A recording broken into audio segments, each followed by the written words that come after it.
はい、皆さんこんにちは。今回は、久しぶりに音声だけでポッドキャストを撮っております。先月から、新しいカメラも買ったということで、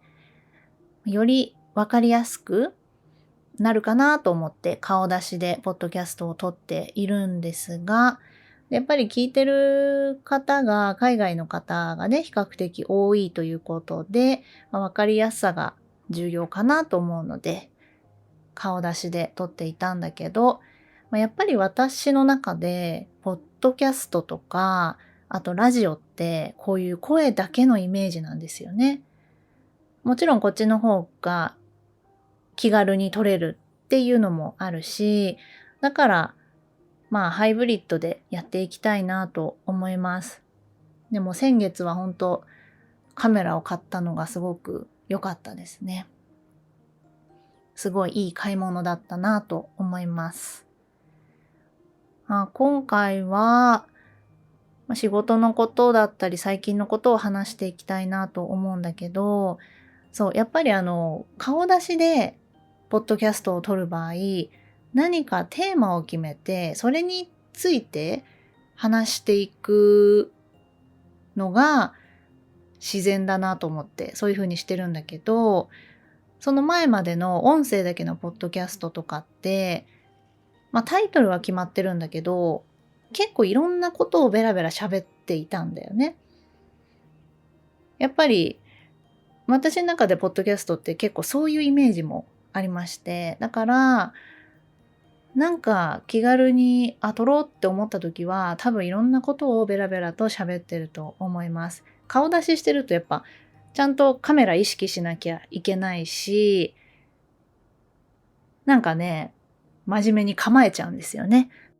両方でね、今月からもやっていきたいなと思います。最近の仕事のことっていうことで、ありがたいことに本当に、お仕事がですね、たくさんいただけるようになりまして、1年前、2年前とはだいぶ変わったなっていう状況です。で、私がそんなにきつい仕事をしたくない、もう会社員の時がね、結構きつかったから、もうきついことをしたくないからこそ独立したわけで、なので、忙しいけど、大変っていうことはないんですね。本当にやりたい仕事をやらせてもらってるっていう感じで。でもその中でもやっぱり、今ちょっとこの仕事やりたくないなとか、今気分向かないなっていうのがやっぱりありまして、で、それを解決する方法を先月見つけまして。ね、やっぱり、あのあるんですよ。独立した後でも。特に最近は外国語、中国語と英語ですけど、を使う仕事が結構多くて、話したりすることはないんだけど、そういう SNS 系ですね、とか文章書いたりとか、今は AI があるから本当に楽にはなったけど、それでもやっぱり難しいです。ネイティブじゃないから、AI で出したとしても、それが本当に合っているのかとか、自然なのかっていうのがすごく難しいなと日々思ってます。でも、そういう誰にでもできる仕事じゃないからこそ、任せてもらってるんだなって思うんだけど、それにしても最近、すごいなと、お仕事の量がすごいなと。で、私が一人でやってるわけじゃないので、いろんな方に協力してもらいながらやってはいるんだけども、いつまでこういう働き方しようかなっていうのも最近考えてはいるし、だいぶ楽にはなったんだよね。ほんと去年の今頃ぐらいから急激にお仕事が増えて、最初の方すごく大変で、結構体調崩したりとかもしてたんだけど、最近はもう働き方も見直して、結構ゆとりができているので、そこでしんどいとかそういうのはないんだけど、それでもやっぱ私が独立したフリーになった理由って、もうやりたくないことをやらないためなんですよね。会社員の時にたくさん頑張って、やりたくないことも辛いことも乗り越えてやってきたんで、でも10年間やったから、もうあとは自由に好きなことで働こうって思ってたんで、でもやっぱりもっともっと稼ぎたいから、自分の得意なこと、好きなことで稼いでいこうっていうふうに思って、まさに今ね、本当に思い描いていた状況にはなってる。もしかしたらそれ以上の状態にはなってるとは思うんだけど、とはいえね、悩みというかそういうのは尽きないなと思います。本当まさに今、もう6月なんだけど、5月病みたいな感じになってまして、5月病っていうのは、やる気がないっていう感じなのかな。体がだるいみたいな。あんまり、そういう状況良くなるはなるけど、それでもやるしかないんで、ちょっと休んでやってみたいな。ね、やっぱりいろんな仕事があるからこそ、今ちょっと中国語嫌だ、やりたくないと思ったら、じゃあ別のことやればいいわけだし、今自分の YouTube やりたくないなと思ったら、クライアントさんの SNS をやればいいわけだし、っていうので自分で調整ができるっていうのはすごく嬉しいなと思います。会社員だったらね、今やりたくないって言ってもやらなきゃいけないことばっかりだったんで、本当に大変でしたね。だから、私の夫とか、毎日ね、仕事をすごい頑張ってますけど、本当ね、毎日毎日すごいなって思いながら、やっぱり会社員ってすごいなって本当思います。自分もやってたからこそね、自分もすごかったなとは思うけども。でももちろんこうやって独立して、いろんなお仕事をやっていると、会社員の方からしたらね、いや、そっちの方がすごいよっていうふうによく言われたりもするけど、どっちもどっちですね。やりたくないこと、しんどいことに向かってやっていくっていうのは本当すごいことだと思うし、でも自分で積み上げていってお仕事をたくさん依頼してもらって、で自分自身のサービスがあってとか、確かにそれも誰でもできることじゃないんだなっていうのは思うので、やっぱりお金をたくさんいただける、稼げるっていうのは自分にしかできないようなこと、できる人が少ないっていう仕事をやってる人がたくさんもらえるんだなっていうふうに、当たり前のことなんだけど、本当最近思いました。だからよく有名な YouTuber がさ、お給料とか言うと結構叩かれるじゃないですか。なんかこんな遊んでるみたいな感じで撮影してるだけでそんなに稼げて。多分それ羨ましいとか嫉妬っていうのも入ってるんだけど、でもそれって芸能人もそうだけど、その人しかできないから、その人だからこそ人気になって有名になったからっていうのはありますよね。運とかタイミングももちろんあるんだけど、じゃあ今すごく人気な YouTuber さんがいて、じゃあそれを他の人が同じことやって同じになるかって言ったらやっぱり違うし、それはその人しかできないから、変えられないからそんなに対価としてお金をもらってる。で、私がやっている仕事も、YouTube だったら私にしかできないことをやってると思うし、あとは、クライアントワークっていう部分でも、私は中国語とか英語っていう部分を活かしてやっているので、ただ私は完璧に中国語、英語は全然できないんだけど、それでもちょっと慣れてるっていう部分もあって、他の全くできない日本人の方と比べたら私はできるし、SNS の知見もあるっていうことで、どんどんお仕事をですね、いただくんですね。ただやっぱりちょっと最近見直してて、なんか何でもかんでも私がやんなくてもいいかなと思って、で、私そう思ったらやっぱすぐ行動しちゃうんですよね。なるべく周りの人には迷惑はかけないように早めに言うんだけど、まさに一昨日かな。ちょっともうこの中国語の仕事を一旦、今継続してやってるものは引き継ぎたいですって言って、ただ単発とかスポットでやってるものは、やりますし、お手伝いできることがあったらやりますって言って。で、やっぱそれは私なりに覚悟を持って言ったことだし、それによって他のお仕事にも影響する可能性もある。それでも、一旦私今、ね、いろんな方と一緒に仕事をしているけれども、そこにちょっと影響があったとしても、もうちょっと中国語関連は別の方でもいいんじゃないかなと思って。で、もちろん私の意見はすごく考えてくれて、すごくほんとね、みんな優しいんで、ほんとありがたいんだけど、でもやっぱり難しいんだよね。日本人で中国語ができる人がいなさすぎる。結構 SNS とか見てるといるんだけどね。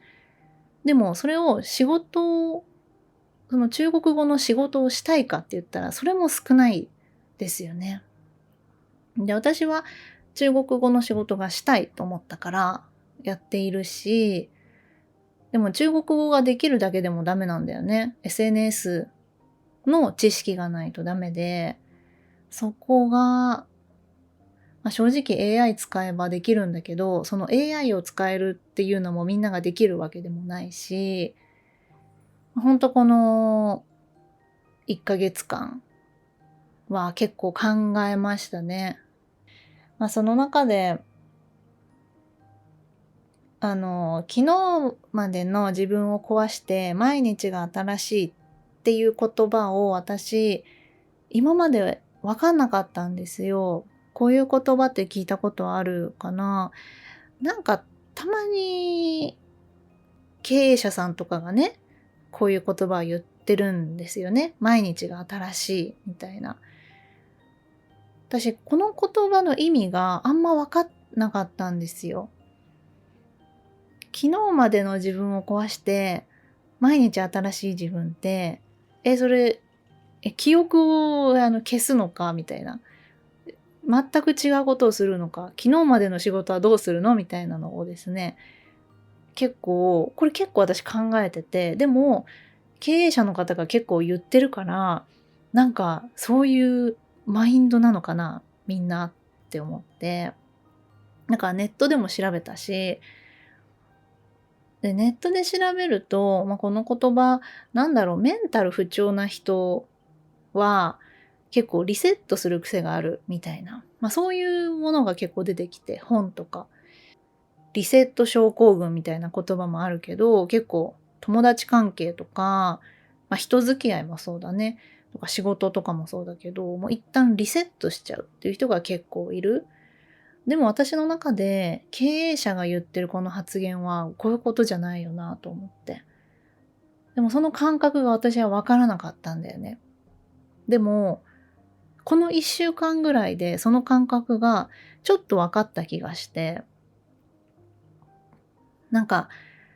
この仕事やりたくないな、今中国語やりたくないなって思ってる時に、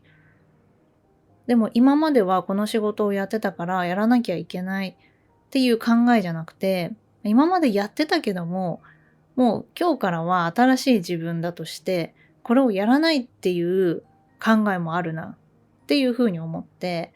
かといって人に迷惑はかけたくないので、それを放置するとか無視するってわけではないんだけど、だからこそこの間言ったし、もう中国語の仕事は一旦やめますみたいな感じで。なんかそれってもしかして、この経営者たちがたまに言っていたあの発言なのかなって思いました。今までやってたからやらなきゃいけない。私は中国語ができるからこれをやらなきゃいけない。じゃなくって、もうやりたくないなら、もう新しい自分だとしてやらなくていいんじゃないかなっていうふうに思いました。だから昨日の自分はクライアントさんのために働いていたけど、今日の自分は YouTuber としてこれだけをやっていいんじゃないかなっていうふうに。やっぱ誰にも管理されてないからこそ、そこが難しいなって思ってて、誰かにこれやってって言われて動いてると楽なんですよね。でも今は自分で決めなきゃいけないっっていう時に、ちょっとそれが辛いなっていうふうに、ここ1ヶ月間ぐらい思ってました。でも、毎日が新しい自分っていう言葉を思い出してから、ちょっと軽くなりましたね。これやらなきゃいけないじゃなくって、昨日まではやらなきゃいけなかったけど、今日はちょっと改めて考えようみたいな。一旦いいかなみたいな感じでですね。ただ、この考え方、働き方は誰でもできるわけではなくって、やるべきことを今までやってきて、その上での自由だと思います。あとは、お金をいただいている以上は責任を持ってやらないといけないので、何かあったら早めに言うですよね。そこは徹底をしていかないといけないし、私もでもそれは普通だと思うので、だからね、もう急にもう嫌ですっていう風にはならないし、つくづくね、会社員の時の辛かったことを思い返すと、今は幸せだなって思いますね。あとは、私毎月のように新しいことをやっているんだけど、先月で言ったら、顔出しでポッドキャストを始めたとか、カメラを買ったとか、で、そのカメラを使って撮影のお仕事も何件かありました。新しいことをやっていくって、最初は緊張するけど、でもすごくいいなと思いました。ポッドキャストを新しく、撮り方変えてみたのもそうだし、で新しい、中国の SNS とかにもアップするようになって、毎日アップしてるんですね。最初は全然アクセスもなかったけど、どんどん増えていくのを見ていくと、やっぱり面白いなと思うし、本当これもやっぱり今までにとらわれず、新しいことを始める、新しい自分ってこういうことなのかなって思ったり。本当にね、私このフレーズ、昨日までの自分を壊して毎日が新しいっていうフレーズの意図がわからなかったんですよね。それっていいことなのって思ってたんだけど、いいこととして捉えるようにします。このフレーズがあってちょっと心が軽くなったので、これからもね、もう今日はこれやりたくない。だから他のことしようって。で、私やりたくないからといってずっと休んでたりしてると、それもそれで気分が落ちちゃうんですよ。やりたいお仕事があるなら、じゃあそっちを進めようって、それが一番自分の気分的にもね、良くなるので、そこはね、ほんとうまくやっていかないとなって思います。あとお仕事で悩まなくなるには、合わないお客さんとか、そういう人とは無理に仕事しなくていいと思うし、そこを選べるようになる。そのためには、自分が力をつけなきゃいけないと思うんだけど、私は結構自由にやらせてくれるお仕事がいいので、そこがガチガチにルール決められたりとか、そうするとね、ちょっと嫌になっちゃいますよね。引き受けた仕事は責任を持ってやりますけど、それをどうするかっていうのはね、自分自身で決めていいんじゃないかなと思います。休みたかったら休めばいいし、私も最近は土日を休むようにしているので、その代わり平日頑張るっていう風に。でもね、平日頑張るって言っても全然頑張ってないですよ、最近は。ということで、今日はこれぐらいで終わりにしようと思います。やっぱり音声だけだと話しやすいですね。表情とか気にしなくていいんで。カメラがあると、ずっと私結構真顔だったりとか、笑うときすごい笑ってるんだけど、基本あんま笑ってないんで、もっとね、口角を上げて喋りたいんだけど、やっぱ難しいなって思います。カメラないとね、表情とかどうでもいいし、でもね、結構ね、手とかね、すごい動いてます。カメラがなくっても。顔もね、すごい実は動いているんです。はい。じゃあね、これぐらいで終わりにしようと思います。最後まで聞いてくれてありがとうございました。バイバーイ。